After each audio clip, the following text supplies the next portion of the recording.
Hi, my name is Sandy, and welcome to Ancestry Roads, where the stories of Appalachia are. I want to welcome you today as we continue with our May 2023 Coal Mining in Appalachia series. Today, we've got a very special guest. Earlier today, we had Bob Tilley talk to us about living in a company coal town called Itman, West Virginia. And right now, we're inviting Bob back into our webcast to talk about a day in a life, a West Virginia coal miner. I'm very excited to have Bob come back in with us. So let's go ahead and introduce him now. Hi. Hi, Bob. Thanks for joining us again. Hello. And I really am happy that you joined us for both living in a coal town and as coming back a day in a life as a West Virginia coal miner, because that kind of gives us the complete picture of as a child growing up and living around a coal mine, but then you chose to become a coal miner as your main job. Yes, I don't know it was my intention, but that, but that's where I ended up. Well, let's talk a little bit about what being a coal miner is. You started at what age?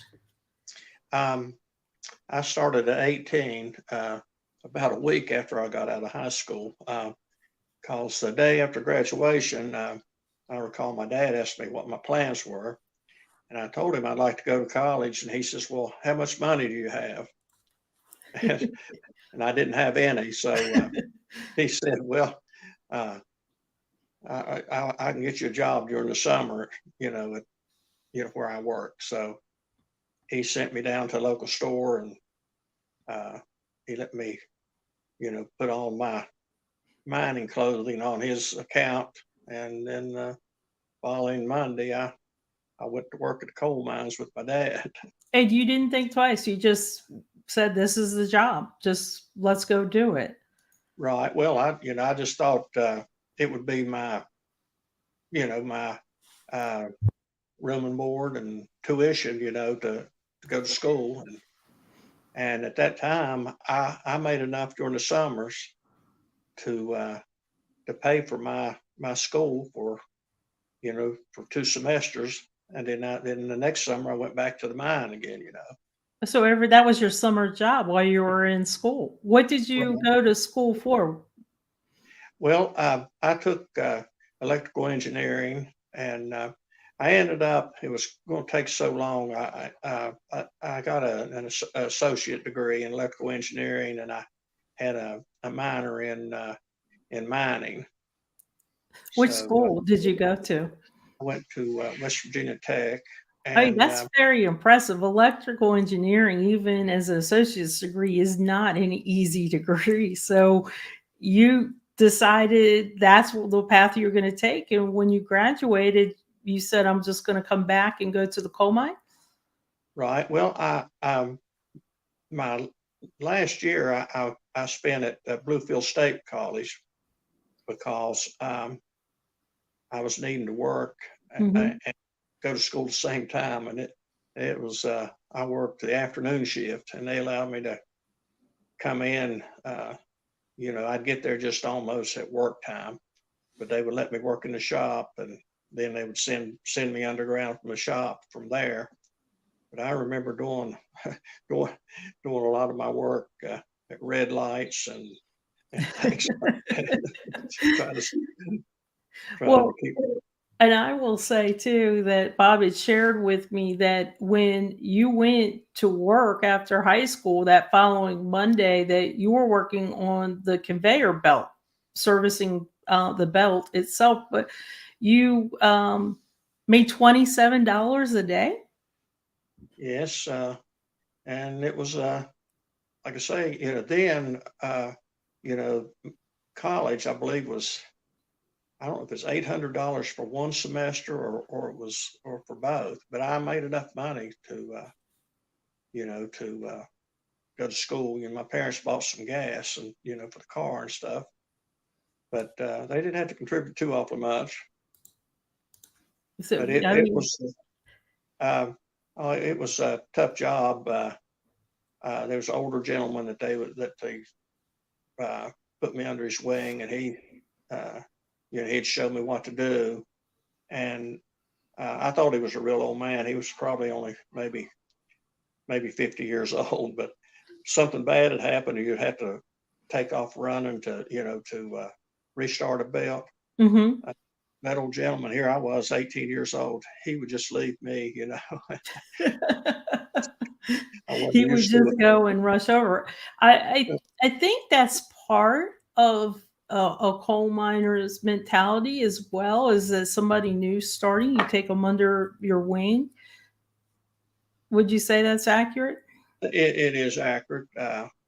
Um, Later on, men that was started in mines, they called them red hats. They would make them paint their mining helmet red, and so that let everybody know that this is a new guy, and you need to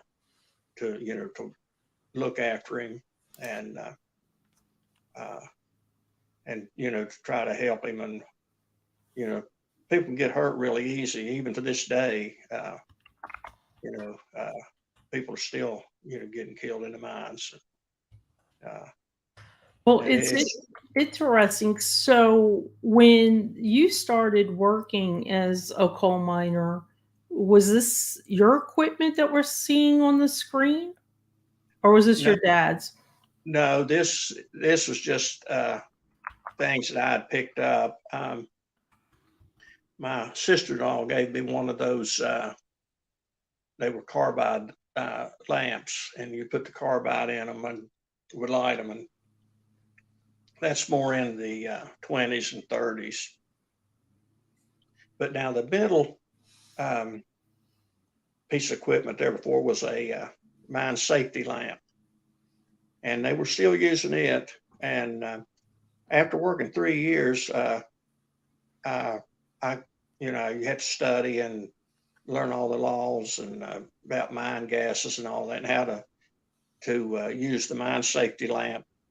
And what it is, it has a flame, and it's made. That lamp is it's made to where it won't explode. But what happens when gas gets in there, the flame will raise up because it's getting more gas in there. It's when you get it set, um, then the flame is so high, and then if you detect gas, that flame will reach up higher, burning that extra gas in there. So you use that every day. That's So a mine, safety. It was like a warning system. The canary and the bird in the coal yes, mine. yes, and all the mine foreman used them. Like if you were a section foreman, or what they call uh, a fire boss, Oh yeah. you would go up into the places, and you'd stick that light up, and then you would know whether there was gas in that place or not. And you had a hammer, and you'd put your hand against the top, and you could sound the top, and if it was hollow, you know that it's subject to a bad top. But if it was sound, you know you know that they could go in and mine it. Was this just from experience that you knew to send a fire boss or to send this light into certain areas? Well, it was you had to do it like each shift.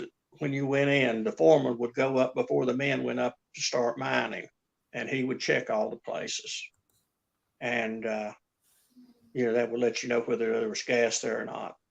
And most of the mines I worked at were non-gassy, except I worked at Bishop, and there'd been two horrific mine disasters down there, and it was extremely gassy. Uh, So was that area avoided normally, or you still had to mine the no, coal? you still mined it. You just kept air in it and ventilation, and it would keep the gas pulled away from it. Now, when you came back after graduation, you came back and did a slightly different job than the conveyor belt. You were working more as electrician in the coal mine? Right. Yes. Even my second year, I went back. They let me work with the electricians, uh, and um, the electricians, even though I was getting education, they were much smarter than what I was about about repairing things, and even after I got my degree and started working, it was several years before I caught up with those guys. Even though I could pass some of the tests, Hmm. and I got some of my electrical papers before some of those folks did, but they knew the hands-on stuff much better than I did. It took me a year or two to catch on, I to think that. experience. So you mentioned something earlier that there's a lot of studying the mine safety. Does at the time you started, let's just I guess take it from there. Did every miner going into the mine need to pass a safety test or tests, plural, I would think, to actually go into the mine?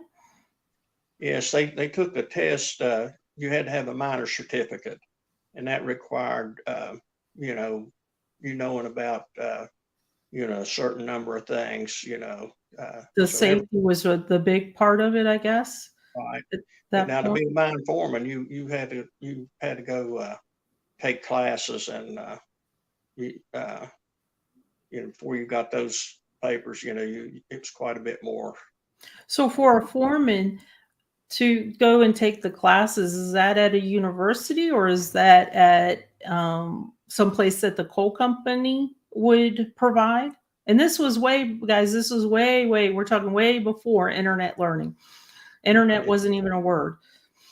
exactly. It was a little of both. Like the companies would usually put on schools, and uh, they would have their men to go to those, especially if they had men that they thought would make a good foreman, then they would send them to the schools. Uh, and then other folks out away from the mines, if they thought they wanted to take their foreman, test and be a foreman, they were outside, agencies that put on tests. How long would it take to take the classes to become a foreman? Was it something as easy as a couple weeks or one semester or 1 year? It was probably a couple of weeks. Um, I know that at West Virginia Tech, had taken some classes as a minor to my electrical stuff, in uh, roof control and mine ventilation and drainage. So uh, I was actually a maintenance engineer, but I worked some Saturdays, teaching those classes for men that were going to, were going, to get their mine foreman papers. Now, And I, when you started as a minor after graduation, so your daughter kind of gave up the hint here that you were already had a family when you graduated from Bluefield, right? So you were right, going to school. You were getting in the process of raising a family, thinking, planning about a family. And so you're doing a lot. You're going to work in coal mines, you're going to school, and married. it was it was pretty tough. That was maybe 1 year I did that, and it was getting home at 12:30, 1 o'clock at night, and getting back up out at 6:30 in the morning. And I want to also mention too that I neglected to mention it earlier. When we're talking about Bob's career in coal mine, we're talking underground mining. So he was down in what we typically think of traditional mining, going down underground. So before we start with how the technology has changed throughout your career, let's start with when you go to work as a coal miner. What are can you walk us through the steps of a typical day for you as a coal miner? You would leave your house and you would drive to the coal mine, and then what happened?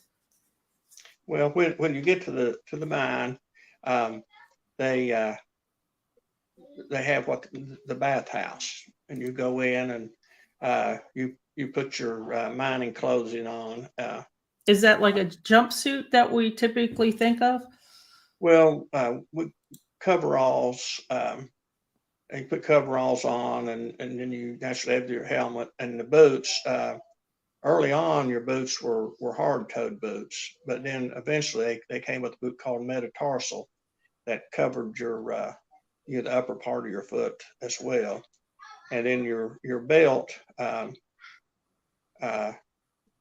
it was made with a place on one side to put what we called a caplite, the caplite battery, and then it had a cable that went up over your helmet and hooked in the front.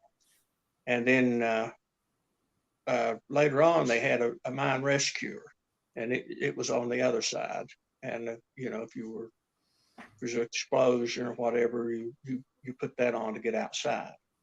So you put all that, you get your gear on, and then if you're a mine foreman, you go into the mine office and you look at the books to see, what problems was on the section, because they'd have to put in a book if this place had bad top or it had gas or whatever, and it would be in the previous shift would have that in there. And then you would take a call from the foreman that was on the section, and you would take his report and you would write it in the fireboss book, and then you would go see what men you had available. And Well, wait, what does that mean? What men you had available so some wouldn't show, or occasionally you'd have somebody that didn't show, and so you go get the men? Were they always kind of the same men, or each shift yes, was pretty much the same group? yes, whatever section that you were on, those were your men, Okay. and they worked for you. And if somebody didn't show up, they had a few men that kind of floated around that did work out by the face. So they would send those with you. And sometimes you'd have to ask somebody coming out, from the previous shift to see if they'd want to double back with you, to do the job. How long would that be if they double back? How many hours? Uh, uh, when I first started, we worked 8-hour shifts. But Okay. you'd think it would get better, but it didn't. They got longer. They were 9-hour shifts, and then I was a maintenance foreman at the end, and a lot of times you'd have to gather up things, Yeah. for the guys before they went underground, and sometimes you just had to stay late. A lot of times you'd have to work over, because working maintenance, some of the equipment had to run, and Yeah. Yeah, or the work stopped. So right. if you gathered your men and then you walked to the entrance of the mine? No, we had man trips. Mhm. The bigger mines that had track that went into mines. They had the man trips came outside, and there's probably 5 men could fit in each end of it, and it was low. You'd slide back in it. And you were laying down, Let me and bring then up a picture. This is a picture my producer found. So would you say this was low? This was that now that would be for like a higher coal mines, but that's still an older picture. yeah. Um, I remember when I started, the man trips were just metal, and I was young and thin, and if you'd hit a bad spot in a rail or something, it hurt your back. But later on, they started putting like maybe an inch or so. It's like a cushion. It's just that Fancy was like. that's fancy for that. Yes. Because I'm surprised they put the cushion in. Now, I always heard that there was or a scene or something that there's a tag. You get off a wall, that's your number to show Right, that you're in the mine. What is right. that? Is that That's that's another thing that you had to do, and it corresponded with your social security number. oh, did it? Interesting. And um, the build I showed you there, Uh-huh. I picked it up at a flea market. Somebody was selling it, and uh, anyway, it had that old belt. It has that man's social security number right on his belt.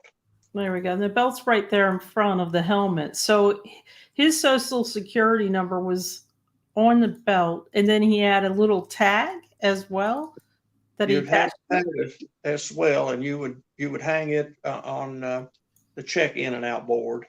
And so if you were in an explosion or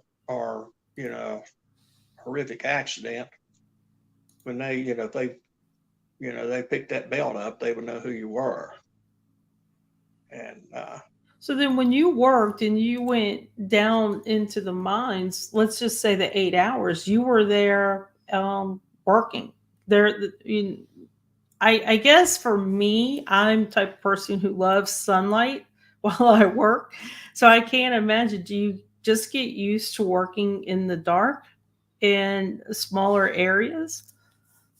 you do, and um, it's strange the light that's on your helmet. It just any way you turn, it's the you have light. You just get used to it, and you don't Hmm. realize that that it's as dark as this until your light goes out. Then you realize this is dark. Now, how long were you a coal miner Well, from start to begin? Let's say from that summer. well, I worked from 1967 till 2008. But now there was a period of time, like uh, when there was a downturn in mining. I worked a little bit of construction, just while it was down. Yeah. And did you stay in Itman for the most part? No, I like I say, the first part of my life, just about I spent at Itman, and then like I say, I went to school in the adjoining town of Mullins, Mhm. and after I got out of school, and well,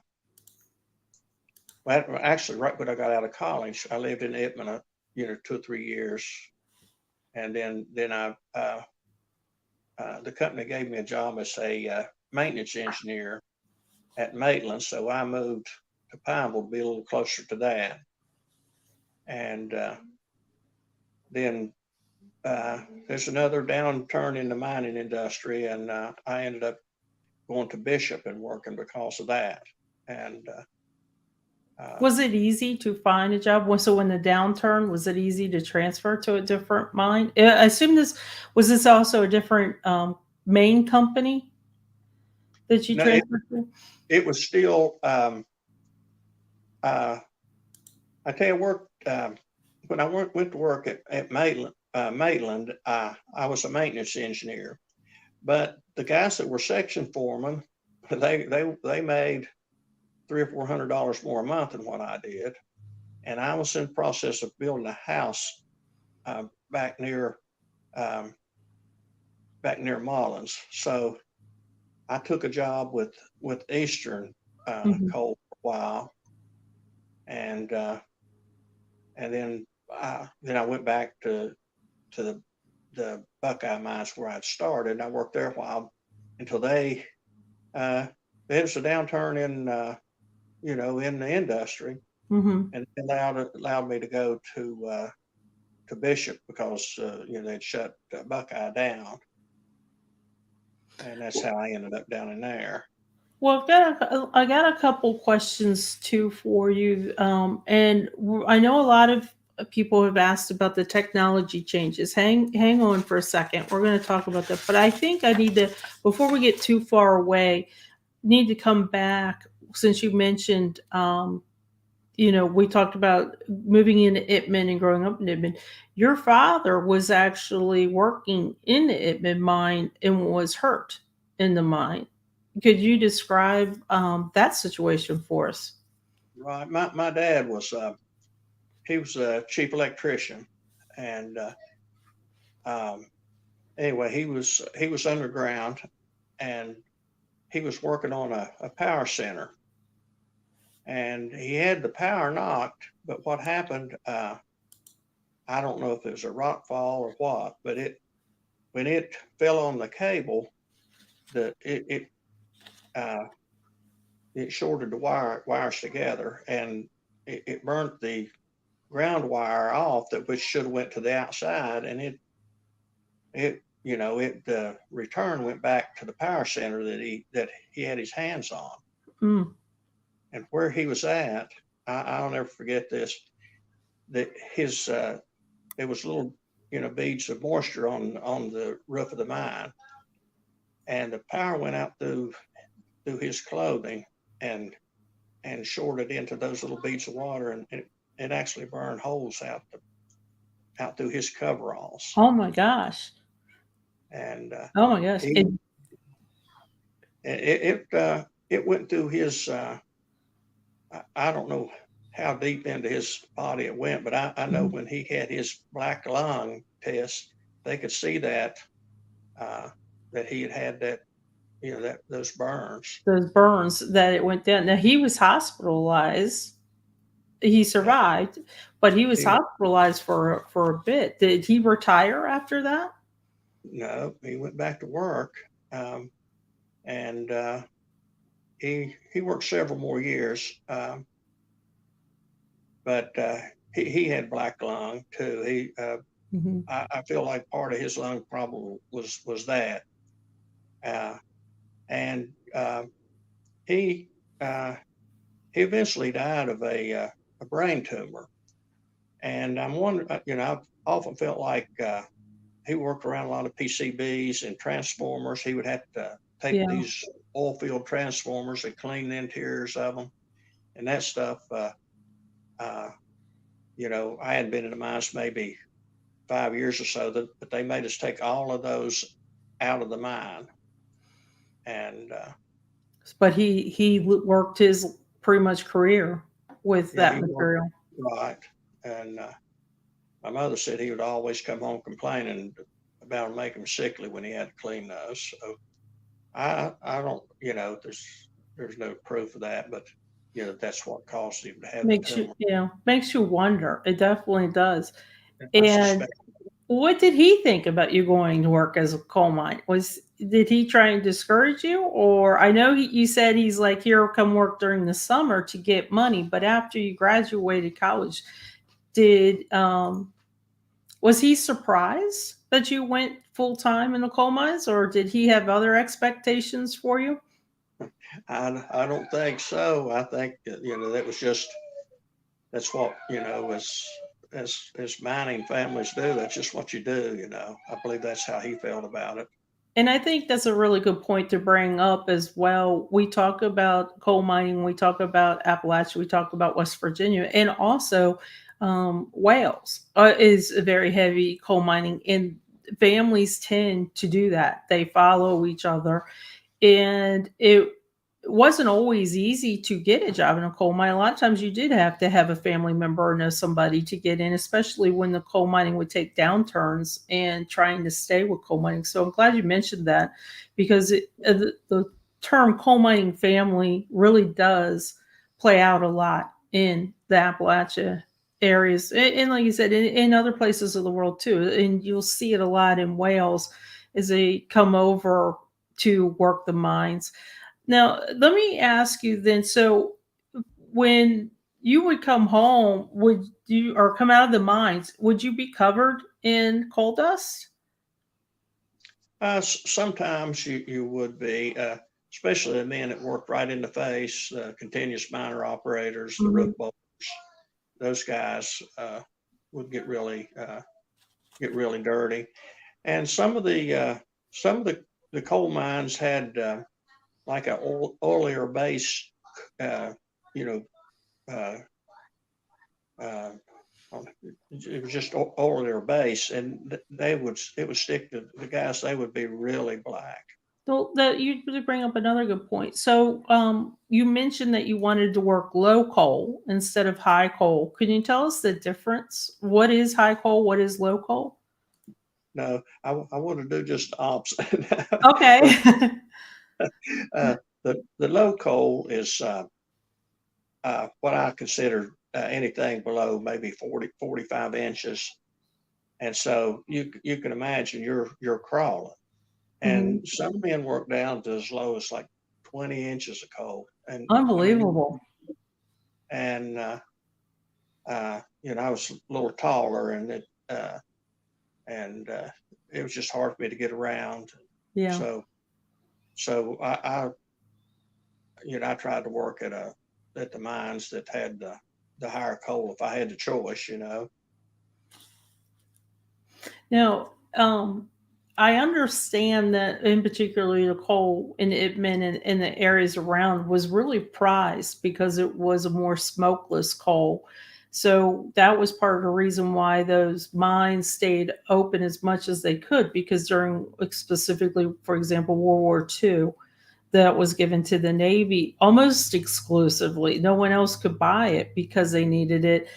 So I wonder, does the quality of the coal, something like that, where you have almost a guaranteed buyer, does that keep a coal mine running as long as it possibly can to stretch it out, even if there's not a lot of coal left to get? If that Yeah, makes sense. it does make sense, and it's absolutely true. Like there's a difference between met coal and steam coal, and uh, metallurgical coal, they use it in the making of steel and you know things like that. Then the steam coal is used in power plants, and it's basically the steam coal is a cheaper grade of coal. And so with them cutting out the power plants, I'd say the steam coal business is going down now. But a lot of folks need the met coal all the time. They've always had a market for it overseas. So, how much do you know is still being mined? And would you say from when you started full time to now, would you say coal was being mined 50% less or more or less than that than when you first started after graduation? Um, I would say I haven't kept up with it, but I would say you know uh, 40 to 50% less. That's what we kind of hear stories about how, there's only so much that you can find after you mine it. And coal mining in, let's just take West Virginia, where the region we're talking about has been going on for a very, very long time. So there's a finite amount of coal. So I thought I did see that the Itman mine started up again, and they're saying they think they can get 20 years of coal out of it. I'm always surprised. I did not think it would come back to that area again. Not the deep underground, I guess, coal. But Right. as we were talked about, I guess if there's a need, there's a way to find it. Yes, they built a new prep plant there, and but now when you say Itman mines, uh, there were four different mines that I recall. Um, the original number one mine, Hmm. and uh, my dad worked there, and then they had two mines, and my dad had worked there, and there's a little story that goes with this where the coal come out of that mine. There was this huge overhead bridge that went across the valley, and it was, I'm thinking maybe 200 feet high. And Mm. at the opposite side of the mountain from the mine, there was like a Quonset hut with a shop in it. And my dad, that was his office. But then they trucked the coal all the way down to Itmann One mines, that prep plant. But later on in life, they decided to tear that bridge down, and just so happened that they dropped that bridge. And I was in the traffic that was held up when they dropped that bridge, and I don't know, it was just it was just something that was like part of my life. It just seemed like it was kind of a sad Yeah.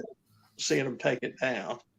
And It just to see it take down and knowing that your dad was there and that was the way of life, bringing the coal down, and they needed a bridge for the coal. yeah, So he used to take us, when we were young, he would take us over there, and they had like smaller scooters, they called them, that the electricians took underground. And I remember him taking us across that bridge. That was, it was, it was kind of an exciting place to be looking off that bridge. But then there was three mines where we talked earlier about the mine explosion, and then 4 mines was on almost into Pineville. But the new mines they're putting in there is in the same hollow that the 2 mines was at, because I can see it, and that's where they're getting their coal from now. But in mining, you're talking about what's left. mhm. See that when I worked at Bingo Logan, we worked 2 seams. We worked the upper seam.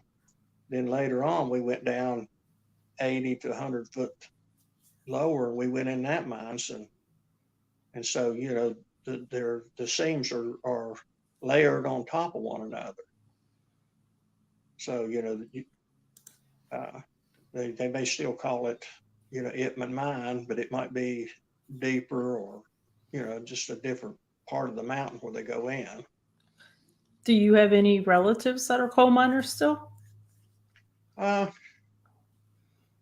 don't believe I have any relatives that are still mining. Because I it's interesting when they decided to open up again in that area. I thought it was interesting. Well, I thought it was interesting because, like I said, I didn't think that they'd open up in that area again, an underground mine. I didn't think that would be the way that they would choose to go.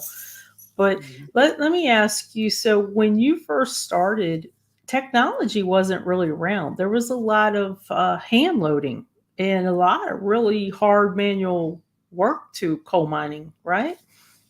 Well, now some of the items you showed there a minute ago, Uh-huh. those were what the hand loaders. That's the equipment they wore.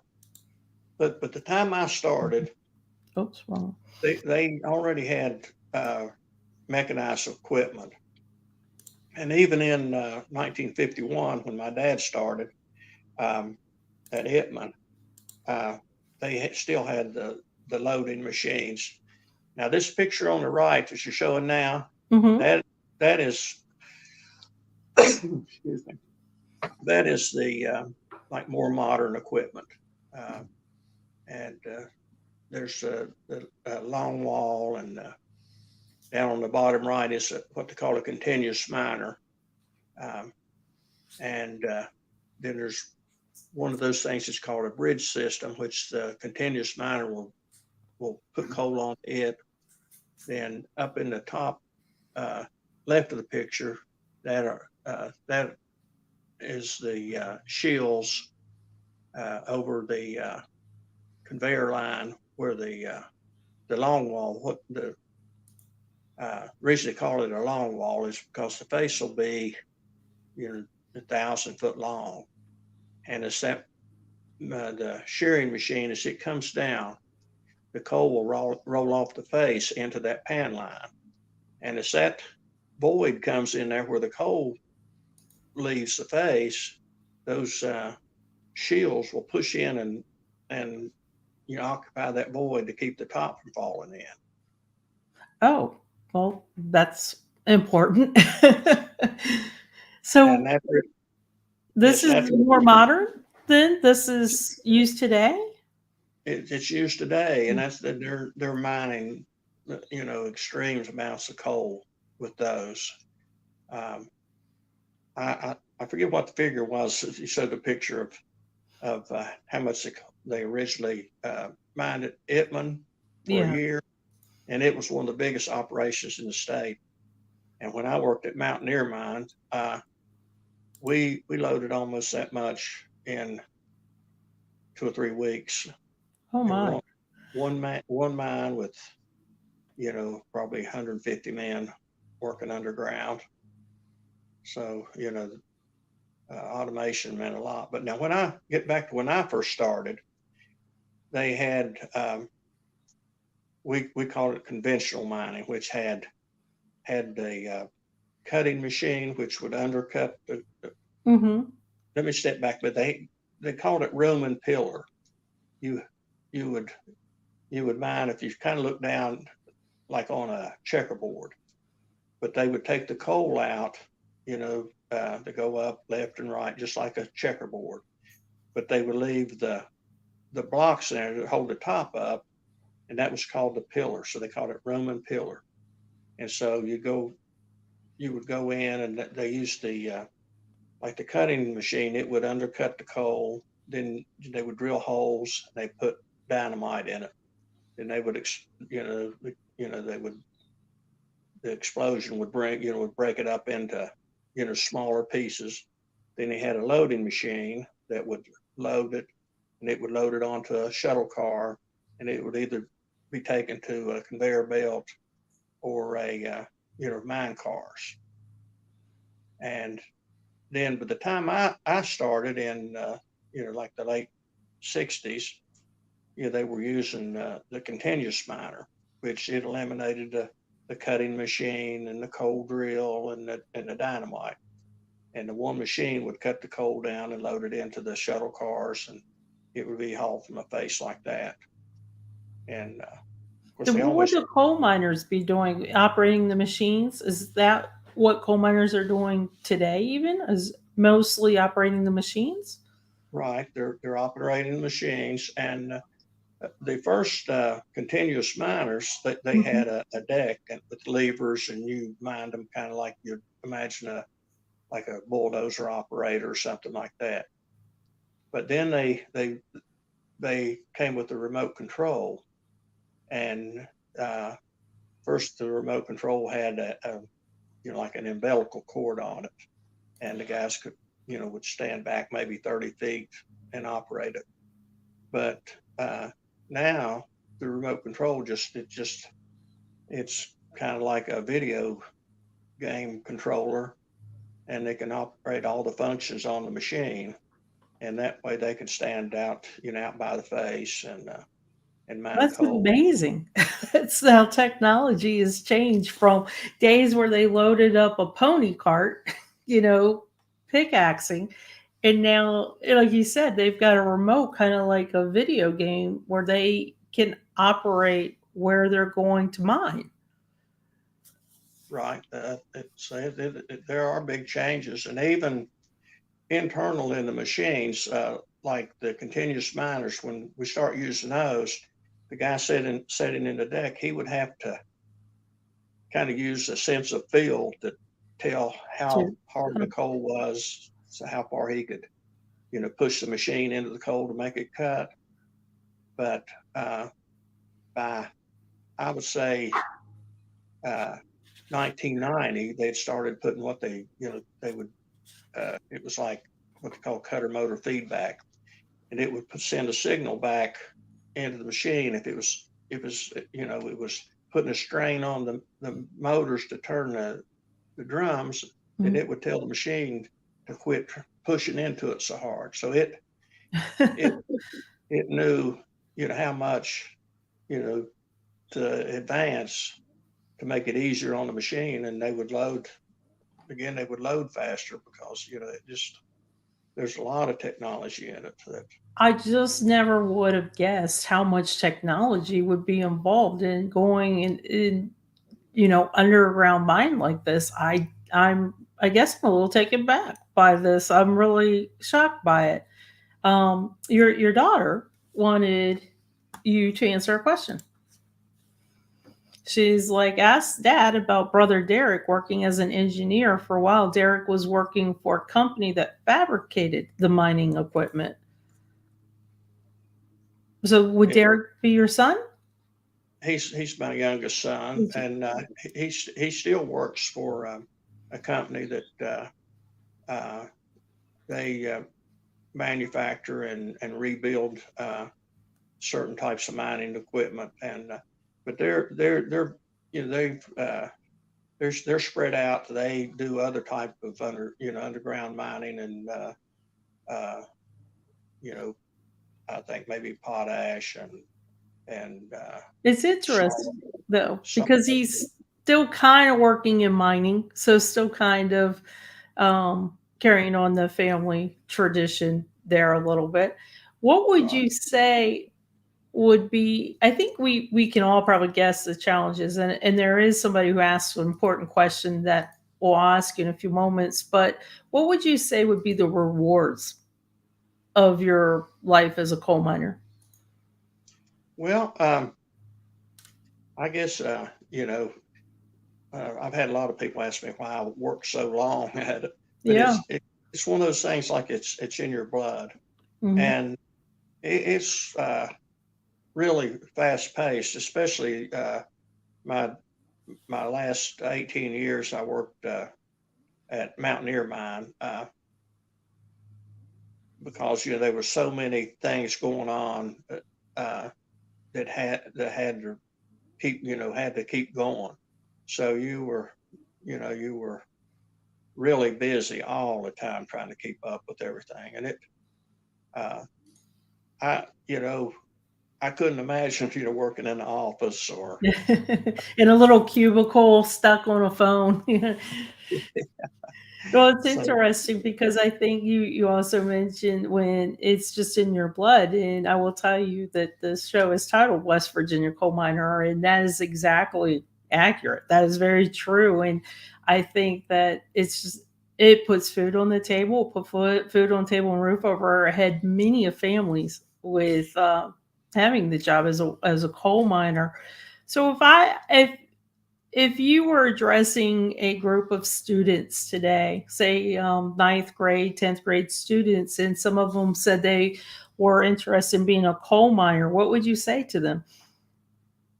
Well, if they thought that was what they wanted to do, but my worry about mining today is, somebody will get, 10 or 15 years of, experience under their belt, and then there not be any more mines. I And then agree. you'd be looking for another career. Uh, but, if you don't mind hard work and it pays good now. So It does. especially, And since uh, you mentioned pay, I promised everybody that I would show your father's, so good timing, your father's time card. And this is, I guess he got this weekly. yes, that And was weekly. let me blow it up just a little bit. So, as we mentioned in a previous webcast, a miner would get their amount of pay and then they would get little miscellaneous charges taken out. So you can see there's a doctor charge of $2. Rent. We talked about living in Itman in a company called so the rent was 1850, and they would just go ahead and take these amounts right on Right. out of your paycheck. Right. They didn't have to worry about getting their money. They already had it. you know. That's true. So it was kind of amazing. And this is says July 14th, 1951. So you can see how much he made. And then a doctor's appointment at $2 probably felt painful then, but right now it sounds pretty good to It have was really something. painful because Dr. Sproles, he had a penicillin shot for you. I always remember that. So if you were sick, here's the shot. Here's what you need. Take the penicillin. And then I wanted to show another picture. Could you tell us what this picture is?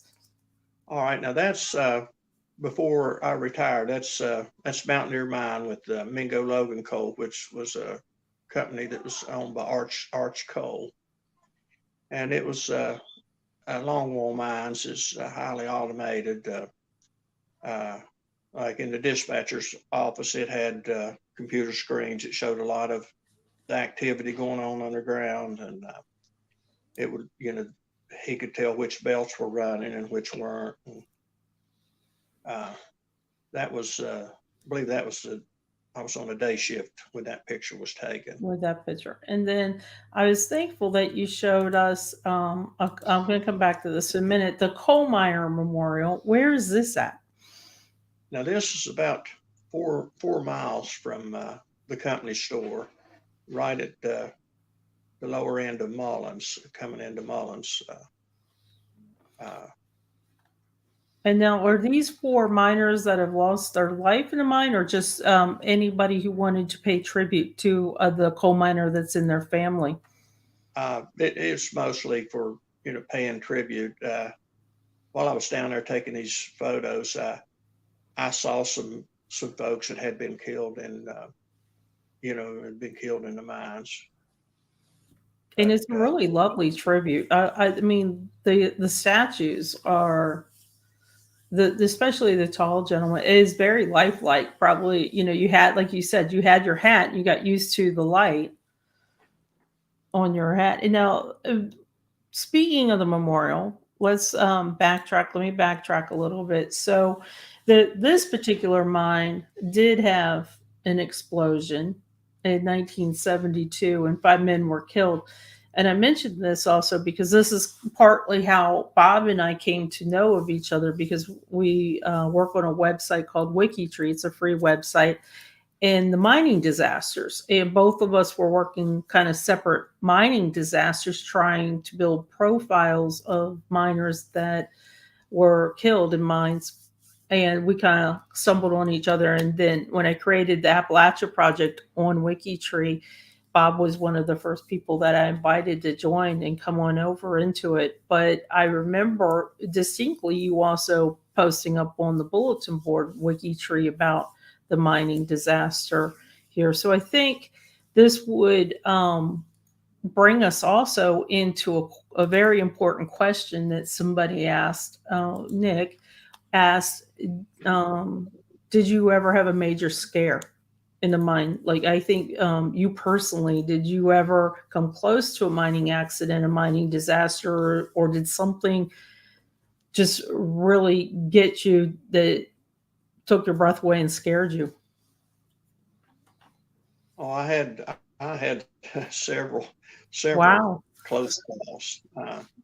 I remember I was working on a piece of equipment, and the coal, they call it the rib.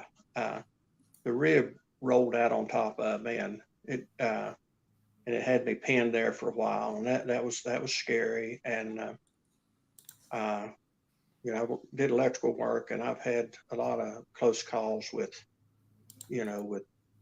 things,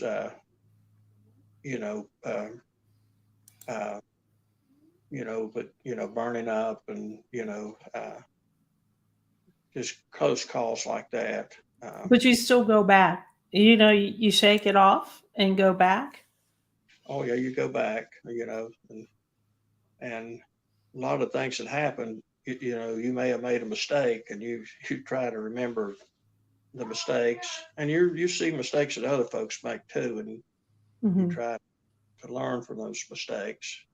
And I guess that's part of being a coal family, especially when you're down in the mine. You try to look out for each other.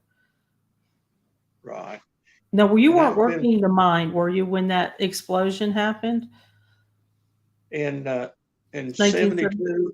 Yeah, I was working in the mines, but I wasn't working at that mine. that one.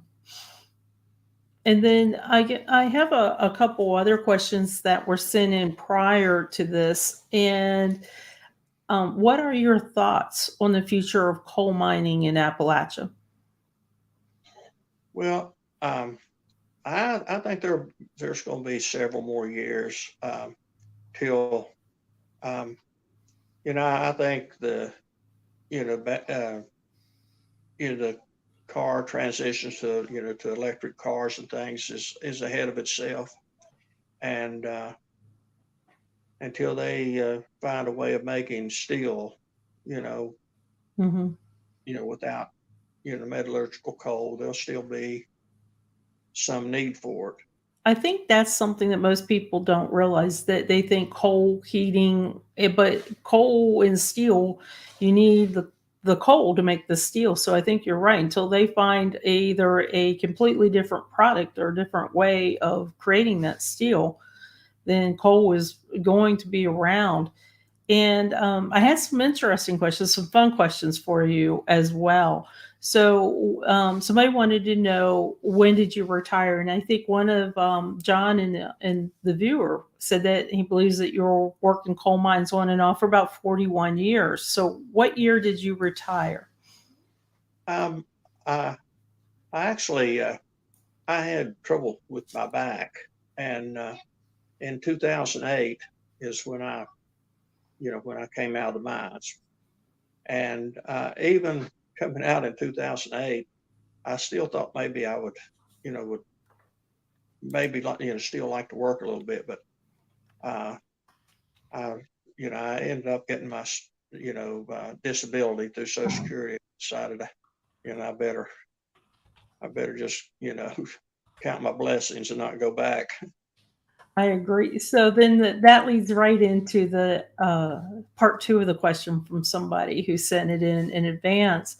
So, what are you doing with your retirement? What are you doing to enjoy, and what gives you joy during your retirement? Well, I enjoy, history and WikiTree, and I belong to the Sons of the American Revolution, and Hmm. I'm involved with that. And we go out and you know place memorial. We do memorials for people we can find that served in the American Revolution, and then I love. I've got 12 grandchildren, so I've got a full life. So they keep you busy. So if any of the 12 grandchildren come to you as a young adult and said, Grandpa, I want to go into the mines, I have a feeling you'll probably say, as you mentioned, if that's what you feel like, but find a career that's going to last your lifetime. Right, that, and I'm not. I have two sons, and I've I've kind of steered them away from mining. If they were dead set on it, and that's what they wanted to do, I wouldn't tell them no. But I've still told both of them I'd rather they wouldn't work underground full time. Well, I will tell you that I thank you for coming and joining this webcast and explaining what a coal miner job is, and also the dangers that occurred in your day in a life with coal miner. I thank you also, because if it wasn't for coal miners, this country would really be hurting energy wise. So I thank you for what you've done to provide energy to this company. As we know, coal is right now a challenging and tricky topic. We're not going to really get into that because that gets into the politics of things, and we try to steer clear of that. But I do think that it's important to recognize coal miners in this country and the coal miner ancestors that everybody has, because they were part of the revolution, and they were also important part to giving this country the energy and the power that we need. So if it is a controversial topic for you, just recognize that we needed the coal miners. So thank you, Bob. I really appreciate you joining us today for both webcasts. If you did not see the first one, Growing Up in Itman, make sure that you go back to our YouTube channel and check it out. And look forward to further coal mining topics for the rest of this month. But thanks, Bob. I All right, appreciate being here. I appreciate you having me. Bye, guys. Everybody, enjoy the rest of your day.